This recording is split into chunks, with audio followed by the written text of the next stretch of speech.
Ito, patunay na sumuko na ang mga kaalyado ni BBM. Nakaw, pambihira. Sumuko na ang mga senador, kaalyado ni BBM at panalo na ang Duterte. Sige, tuloy. Pag-usapan natin to. Nangangamba ang mga taga-alyansa ng Bagong Pilipinas sa impormasyong nakikialam daw ang China sa eleksyon ng Pilipinas. Eto na naman po tayo, nangingialam na naman daw ang China. Oh, sige. Pare-parehas na naaalarma ang mga taga-alyansa para sa Bagong Pilipinas sa umano'y pakikialam ng China sa paparating na Bilang Pilipino 2020. Tingnan mo yung mga pagbubuka. Abalos! Oy! Malungkot ka? Aasa ka? Aasa pa si Abalos mananalo? Ay, ngiwi pa more. Malulungkot sila. Mga talo kayo. Si re-electionist Senator Francis Tolentino na nanguna sa Senate hearing kung saan lumabas ang impormasyon kaugnay sa China, gustong pagpaliwanagin si Chinese Ambassador Wang Xilian. A clear transgression of our sovereignty. Isang karumal-dumal at nakakahindik na pagyapak sa ating kalayaan. Tingnan mo ito si Tolentino. Ikaw ang pambansang balimbing. Tolentino, nagkamali ka, no? Ito si Tolentino, nagkamali. Dahil pumunta siya dyan, dahil kailangan niya ng makinarya, knowing na siya ay mananalo dahil mahina ang PDP, dahil walang pera. Dyan siya sa may pera, dyan siya sa may makinarya. Hindi nila alam, kahit walang pera ang PDP, meron silang makinarya sa katauhan ng KOJC, sa katauhan ni Pastor Kibuloy. O, nadali siya ngayon. Ang nangyayari ngayon, lumalakas ang Duterte. Sila ang pahina. Wrong decision, Tolentino. Okay, nako. Medyo pagpasensyahan nyo lang kasi humihina po ang internet dito sa location ko, no? So, baka nagpuputol-putol po dyan sa inyo. But anyway, tuloy po tayo. Alyansa gusto ng Beijing na maka-China ang manalong mga kandidato para makontrol ang West Philippine Sea. They wanted control. I mean, a foreign country. And yun nga, because of the massive mineral resources in the West Philippine Sea area, under the water, 5.7 billion barrels of oil, imagine. And much more quantities of natural gas. Ay nako, bago tayo pumunta dito kay Erwin Tulfo, no? Tingnan nyo po, ito ay lantarang pagsuko ng mga senador na kakampi ni BBM. Bakit kanyo? Isipin ninyo, pumunta na sila dun sa propaganda. Alam naman natin, wala naman talaga tayong problema sa China. Kathang isip lang nila sinasabi nga ng marami, kayo nga mga politiko ang maraming negosyo sa China. Kung galit kayo sa China, bakit hindi nyo putulin yung inyong mga negosyo, ang inyong mga investment dyan sa China? Diba? Hindi po problema ang China. Ilang taon na po ang Pilipinas, wala naman tayong problema sa China. Nagkaroon lang tayo ng problema sa China itong panahon ni Marcos, itong panahon ni BBM. Kaya yung problema natin sa China, kathang isip lang. Sino ba ang sumakop sa Pilipinas? Amerika ba o China? Sino ba ang may base militar sa Pilipinas? China o Amerika? Sino ba ang may EDCA sa Pilipinas? China, Amerika? Sino bang pakialamero? Sino bang nang-aapi sa Pilipinas? China o Amerika? Sino bang maraming binuntis na mga Pilipino? May mga Pilipina, Amerika o China? Di ba? Sino bang maraming ginaasa dyan sa base militar nila? Sino? Di ba? Nagiging realistic lang po tayo. Kathang isip lang yan ni BBM or dahil kinakalaban niya ang China at alam natin ang punot dulo nito. Hindi po pro-China ang Duterte. Hindi po kami pro-China. Gumagawa lang ng kwento etong timbangag dahil pag binanggit mo ang China, ididikit sa Duterte. Ngayon, punta tayo ngayon sa issue. Ito na yung last hura nila. Nararamdaman nila malakas ang Duterte. Kasi hindi naman kailangan banggitin ito ng mga senador na kakampi ni BBM. They are intelligent enough to know na wala naman talaga tayong problema sa China. Lalong-lalo na yan si Tolentino. Galing yan sa kampo ni Duterte. Alam niya, kathangisip lang yung China nila. Bakit ngayon sila nagsasalita ng China? Ito ay lantarang ebidensya na panalo na ang Duterte. Ano, sumusuko na kayo? Sumusuko na kayo, kaya pumupunta na kayo sa propaganda. Kaya sinasakyan na ninyo ang propaganda ni Marcos. Dahil ididikit ang China kay Duterte at dapat wag niyong iboto ang Duterte. Diba? Ayan ay pagsuko ninyo sa laban. Desperado na kayo. Sa madaling salita, sa salitang Pilipino, kapit patalim na kayo. You have no choice. It's either masasaksak kayo o kakapitan ninyo na ang patalim para kayo ay hindi masaksak o kakapitan nyo na ang patalim para kayo ay makakain. This time naman, kakapitan nyo na ang patalim na kahit alam ninyong mali para lang hindi kayo matalo sa eleksyon. Kasi alam nyo, guys, may intel tong mga ito eh. Kahit anong sabihin ng survey ng kampo nila, bawat kandidato po, meron pong sariling survey yan. Nagpapatakbo po ng survey yan, kanya-kanyang kandidato. Especially itong kandidato ni Marcos kasi may pera yan, may makinarya yan. Meron silang power. Kaya nagpapatakbo ng sariling survey yan. Hindi nila nilalabas sa publiko. Para lang malaman nila kung asaan ang katunayan na kalalagayan ng kanilang kandidatura. At pansinin ninyo, ang PDP patuloy na tumatakbo at nangangampanya sa iba't ibang panig ng Pilipinas. Patuloy na nangangampanya sa iba't ibang panig ng Amerika. Hindi sila kumakapit sa patalim. Wala silang effort na desperado. Itong mga kandidato ni BBM ang may mga efforts na mistulang desperado. Meron silang efforts na kapit patalim at hindi sila nag-iikot sa iba't ibang panig ng Pilipinas. Bakit? Kasi they don't have the support, they cannot fill the seats, hindi po tatauhin at ang activities o ang sukli ng mga taong nagpupunta roon, malamya. Kung walang ayuda, wala. Balita natin, nagsisiatrasa na ang mga nagpopondo.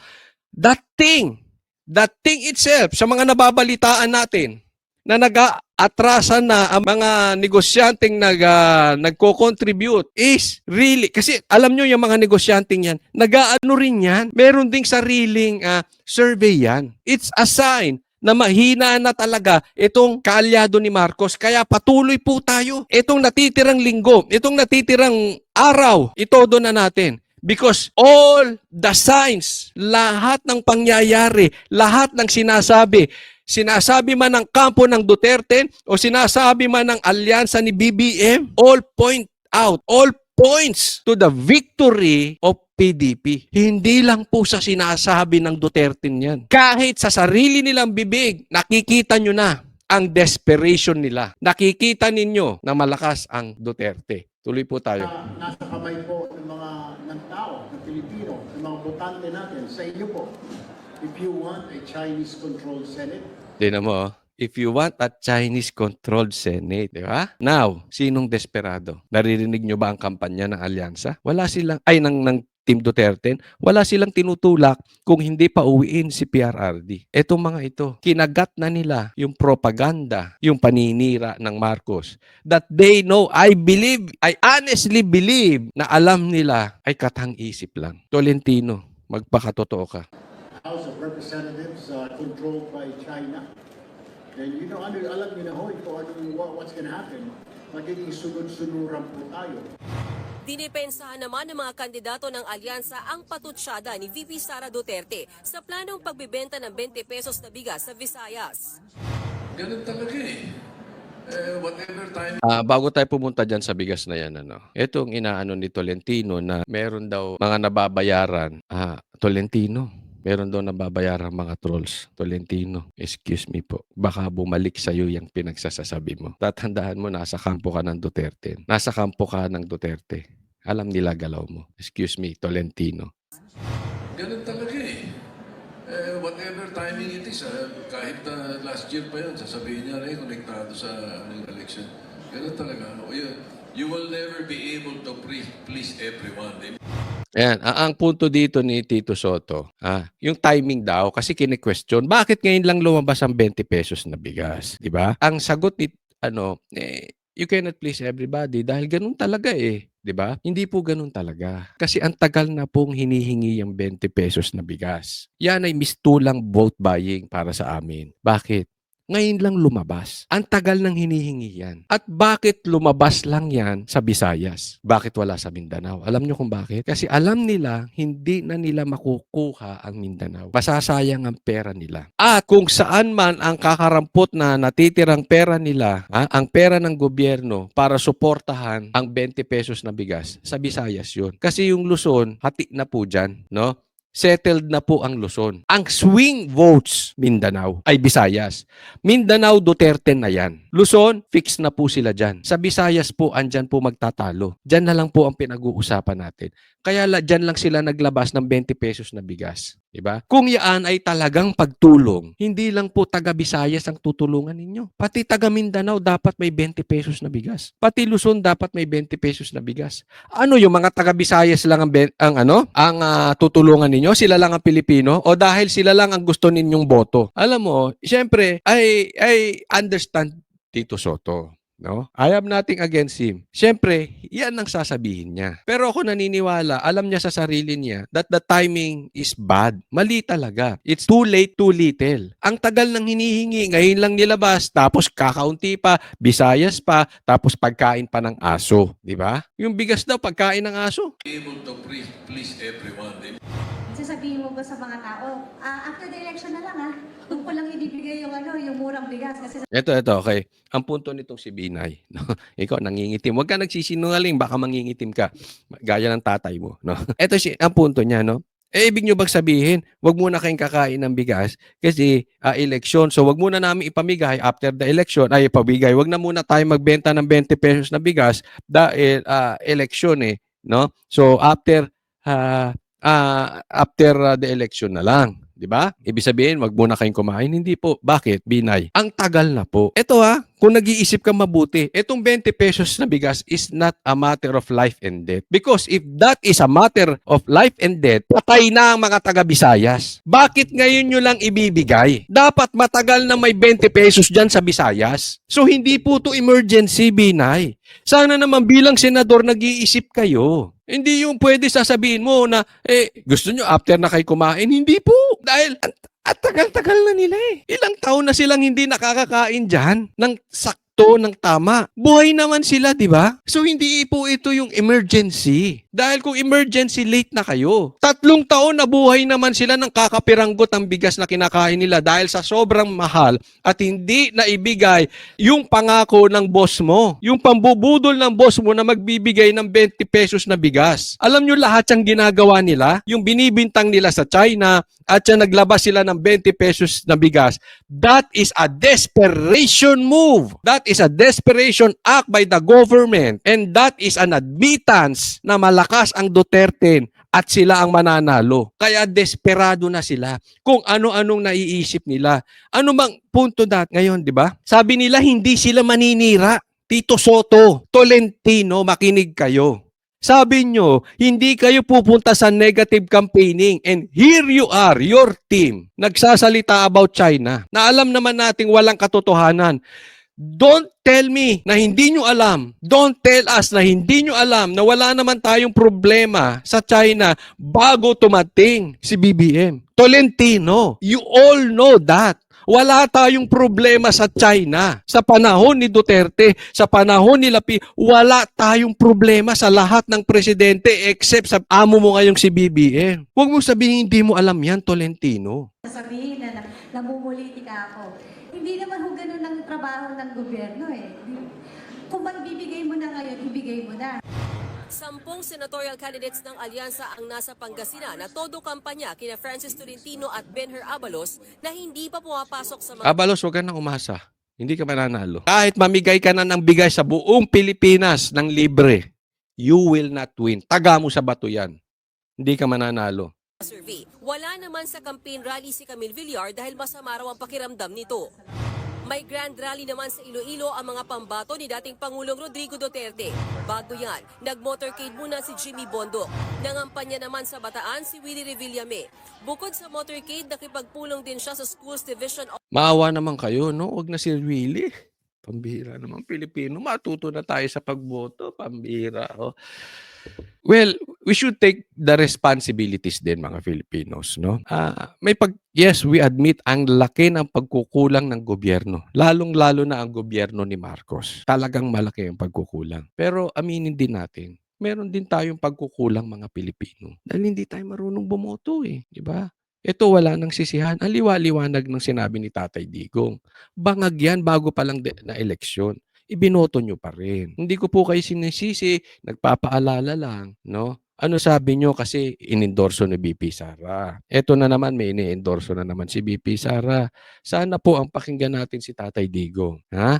Wag na po tayong papabutol dahil nakita nyo naman, mas tama yung endorsement ni PRRD at kesa kay BP Sara. Okay? This is not to disrespect BP Sara. We will support BP Sara. We love BP Sara. Pero ang pakinggan natin ay yung endorsement ni Tatay Digong. And let's talk about the endorsement of Tatay Digong. Duterte nang sabi niya at yung dalawa po ay si Kerubin at si Honasan. Hindi ko alam po kung ito ay tunay na endorsement ni Tatay Digong or ito ay panawagan. Panawagan alin, Coach Oli?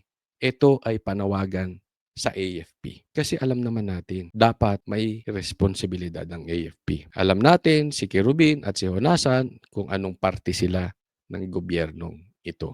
So, maybe it's a real endorsement may Tatay Digong. Or maybe it's a call sa AFP. AFP, tayo ay nanganganib sa mapang-abusong gobyerno. Kailan tayo magtutulungan? Naalala ko po, nung huli kaming nagkita ni Tatay Digong doon sa Davao. Actually, nagkita rin kami sa Hong Kong, no? Nung bago siya umuwi ng Pilipinas at hinuli. Pero yung huling pagkikita namin sa lugar ng Davao, tinanong ko kung sino ang kanyang mga endorso. At ang sinagot ni PRRD, naghahanap siya from the AFP. Kasi malaking parte raw talaga ang responsibilidad ng AFP.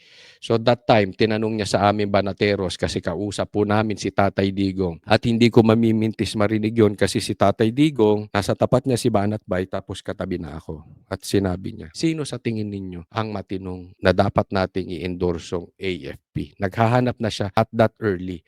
Kaya medyo hindi ako nabigla sa pag-i-endorso nila dyan dito kay Kerubin at Honasan. Yes, maybe it's an endorsement or yes, maybe it's a call. I don't know. Pero alam ko, matagal niya nang sinasabi yan sa amin. AFP, sabi nga niya, gawin ninyo ang trabaho ninyo, gawin ninyo ang responsibilidad ninyo na pagtulong sa bansang Pilipinas. Office sa lugar. Nangako si Revillame na iaangat ang kalidad ng edukasyon para hindi raw mangulelat ang mga estudyante sa International Student Assessment. Bumisita naman si Bam Aquino kay Cebu Governor Gwen. Wag na po yan si wag na po yan si Willie. Ako ayoko diyan. Pero kung gusto niyo magpauto na naman diyan, kayong bahala.